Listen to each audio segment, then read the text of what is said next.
Merhaba arkadaşlar, kanalımıza hoş geldiniz. Bugün sizler için Soyuncu ve Huyubi'nden yepyeni haberler hazırladım. Son Ye-jun hakkında konuştuğumuzda sadece bir oyuncudan değil, Güney Kore eğlence dünyasının en zarif ve en etkili isimlerinden birinden bahsediyoruz. 11 Ocak 1982'de doğan Son Ye-jun, yıllar içinde hem televizyon hem de sinema projeleriyle kendine sağlam yer edinmiş, duygusal oyunculuğu ve doğal güzelliğiyle geniş bir hayran kitlesine ulaşmıştır.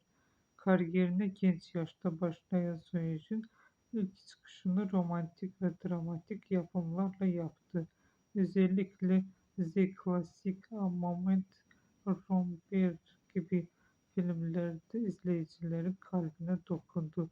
Bu projelerdeki performansı onun sadece güzel bir yüz olmadığını, aynı zamanda güçlü bir oyunculuk yeteneğine sahip olduğunu kanıtladı.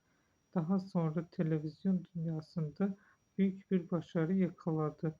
Özellikle Crash Landing on You dizisindeki rolü onu uluslararası bir yıldız haline getirdi.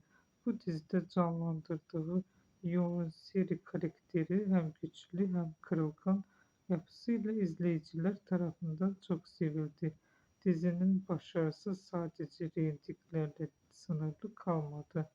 Aynı zamanda dünya çapında Kore dizilerine olan ilgiyi de artırdı. Bugünlük benden bu kadar. Hoşça kalın.